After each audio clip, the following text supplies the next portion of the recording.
हरिद्वार जनपद के मंगलौर कोतवाली क्षेत्र में मंडावली गांव स्थित एक फैक्ट्री में अचानक आग लग गई। देखते ही देखते आग ने विकराल रूप धारण कर लिया। आग की लपटें देखकर क्षेत्र में अफरा तफरी मच गई। वहीं फैक्ट्री में काम कर रहे कर्मचारियों ने किसी तरह से भागकर अपनी जान बचाई। सूचना पर पहुंची दंगल विभाग की टीम ने कड़ी मशक्कत के बाद आग पर काबू पाया। इस घटना में पूरी फैक्ट्री जलकर राख हो गई।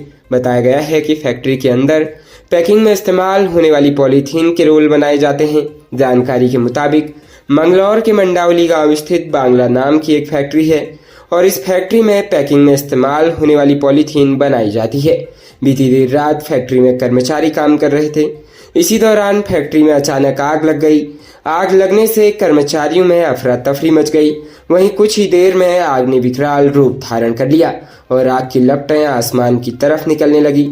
बताया गया है कि आग की लपटें कई किलोमीटर दूर से देखी जा रही थी और आसपास क्षेत्र में भी इस अग्निकांड से हड़कंप मच गया। वहीं आग लगने की सूचना दमकल विभाग की टीम को दी गई। सूचना पर पहुंची दमकल की टीम ने आग बुझाना शुरू किया, लेकिन आग इतनी भयंकर थी कि मौके पर दमकल की 10 गाड़ियों को बुलाना पड़ा। हालांकि फैक्ट्री के आसपास की फैक्ट्रियों को भी खाली कराकर बिजली की आपूर्ति बंद करानी पड़ी, जिसके बाद दमकल की टीम ने कड़ी मशक्कत के बाद आग पर काबू पाया और राहत की सांस ली। गनीमत रही कि इस घटना में कोई जनहानि नहीं हुई। हालांकि इस अग्निकांड में पूरी फैक्ट्री जलकर राख हो गई। फिलहाल दमकल की टीम द्वारा आग लगने के कारणों का पता लगाया जा रहा है। वर्ष 1971 में भारत पाकिस्तान युद्ध में भारतीय सेना ने अपने पराक्रम का परिचय दिया था। तब आज ही के दिन भारतीय सेना ने पाकिस्तान के 93,000 से अधिक सैनिकों को घुटने टेकने पर मजबूर कर दिया था। पाकिस्तान के अत्याचार से मुक्त करके पूर्वी पाकिस्तान को बांग्लादेश के रूप में स्थापित किया था।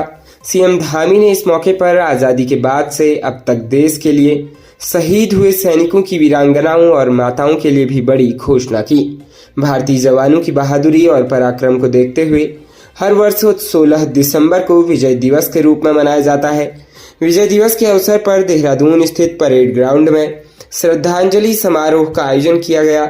इसमें मुख्यमंत्री पुष्कर सिंह धामी ने तमाम वीरांगनाओं और रिटायर्ड सैनिकों को सम्मानित किया। सीएम धामी ने घोषणा की कि शहीद सैनिकों की वीरांगनाओं और माताओं को निःशुल्क यात्रा की सुविधा दी जाएगी। सीएम धामी ने कहा कि विजय दिवस का दिन सेना और देश के लिए बहुत ही ऐतिहासिक और गौरवान्वित करने का दिन है। देश में सैनिकों को आगे बढ़ाने, उनके मनोबल को आगे बढ़ाने और उनके परिवार के कल्याण के लिए पीएम नरेंद्र मोदी के नेतृत्व में योजनाएं बनाई जा रही है। आज भारत हर क्षेत्र में आगे बढ़ रहा है।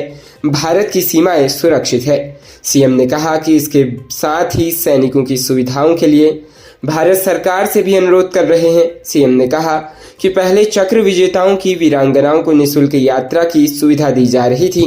अब सभी शहीद सैनिकों की वीरांगनाओं और उनकी माताओं को परिवहन निगम की बसों में निःशुल्क यात्रा की सुविधा दी जाएगी। राज्य उत्तराखंड में आईजी गढ़वाल राजीव स्वरूप ने पद ग्रहण करने के बाद एक देहरादून में क्राइम मीटिंग ली, जिसमें उन्होंने अधिकारियों को अपनी प्राथमिकता गिनाई। इसके तहत आईजी गढ़वाल राजीव स्वरूप ने ग्रामीण क्षेत्रों में महिलाओं की सुरक्षा के लिए सीसीटीवी कैमरे लगाने के निर्देश दिए। आईजी गढ़वाल राजीव स्वरूप ने विकासनगर, डोईवाला, सहसपुर, रानी फोकरी आदि जगहों में सीसीटीवी कैमरे लगाने को कहा। सभी सीओ को समय समय पर अपने सर्किल के थाना क्षेत्रों में रात में रुककर पुलिस व्यवस्थाओं का जायजा लेने के लिए भी निर्देशित किया गया है। बैठक के दौरान सभी थाना प्रभारियों को अपने अपने थाना क्षेत्रों में मादक पदार्थों की तस्करी में शामिल आरोपियों को चिन्हित करने और उनकी अवैध संपत्ति को चिन्हित करते हुए उसके जब्तीकरण करने को कहा गया है। आईजी गढ़वाल राजीव स्वरूप ने बताया, ठंड के मौसम के दौरान आपराधिक गतिविधियों में शामिल व्यक्तियों के सक्रिय होने की संभावना के मद्देनजर सभी राजपत्रित अधिकारियों को रात में नियमित रूप से भ्रमणशील रहते हुए गश्त और पिकेट ड्यूटियों को चेक करें।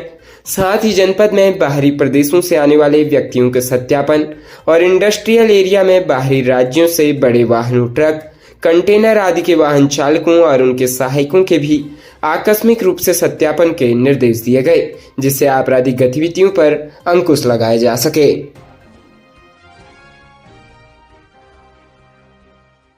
राज्य उत्तराखंड में सरकार प्रदेश में सौर ऊर्जा को बढ़ावा दे रही है।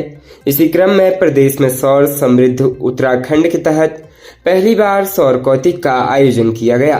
देहरादून के रेंजर्स ग्राउंड में आयोजित 2 दिवसीय सौर कौतिक में सोलर मेले का आयोजन किया गया। 16 और 17 दिसंबर के लिए आयोजित सौर कौतिक का सोमवार को मुख्यमंत्री धामी ने शुभारंभ किया। साथ ही प्रदेश के लोगों को सौर ऊर्जा के प्रति जागरूक करने के लिए सौर समृद्ध उत्तराखंड वैन को हरी झंडी दिखाकर रवाना किया। सोलर मेले में तमाम सोलर कंपनियों के स्टॉल गए हैं, जहां जनता को सोलर प्लांट की जानकारी दी जा रही है। कार्यक्रम के दौरान पीएम सौर घर योजना के तहत लाभार्थियों को 51,000 रुपए का केंद्रीय अनुदान दिया गया। सोलर वाटर हीटर योजना के तहत लाभार्थियों को 17,000 रुपए का राज्य अनुदान दिया गया। इसके साथ ही मुख्यमंत्री सौर स्वरोजगार योजना के तहत लाभार्थियों को सोलर प्लांट आवंटन का पत्र भी वितरित किया गया। इस मौके पर सीएम धामी ने कहा, सौर समृद्ध उत्तराखंड के तहत सौर कौतिक का आयोजन किया गया है। सीएम ने कहा कि तमाम योजनाओं के जरिए देश भर में सौर ऊर्जा को प्रोत्साहित किया जा रहा है। प्रधानमंत्री मोदी ने 2030 तक सौर ऊर्जा के जरिए 100 गीगावाट बिजली उत्पादन का लक्ष्य रखा है।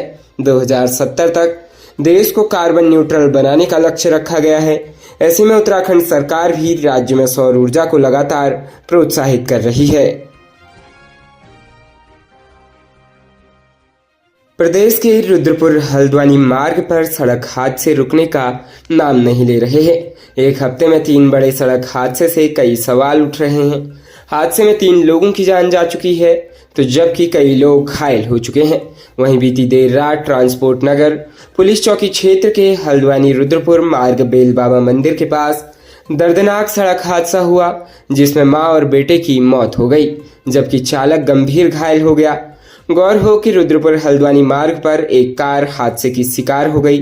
हादसे में मां और बेटे की मौत हो गई, जबकि एक गंभीर घायल हो गया। हादसे का मुख्य कारण बिल्ली के बच्चे को बचाना रहा। हल्द्वानी बनभूलपुरा लाइन नंबर 14 निवासी मोहम्मद आरिफ की पत्नी सवाना परवीन उम्र 45 वर्ष, बेटा अब्दुल योजान उम्र 15 वर्ष मुरादाबाद से हल्द्वानी आ रहे थे। तभी बेलबाबा मंदिर के समीप अचानक रोड से एक बिल्ली का बच्चा गुजरा, जिसे बचाने के चक्कर में ड्राइवर ने स्टीयरिंग काट दिया।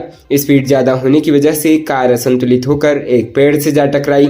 हादसे में कार के पड़खच्चे उड़ गए। सड़क हादसे की सूचना मिलते ही मौके पर पहुंची पुलिस तीनों को अस्पताल ले गई, जहां 2 लोगों को डॉक्टरों ने मृत घोषित कर दिया।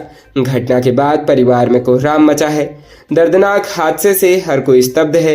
इधर पुलिस ने जानकारी देते हुए बताया कि हादसे में घायल ड्राइवर का उपचार चल रहा है।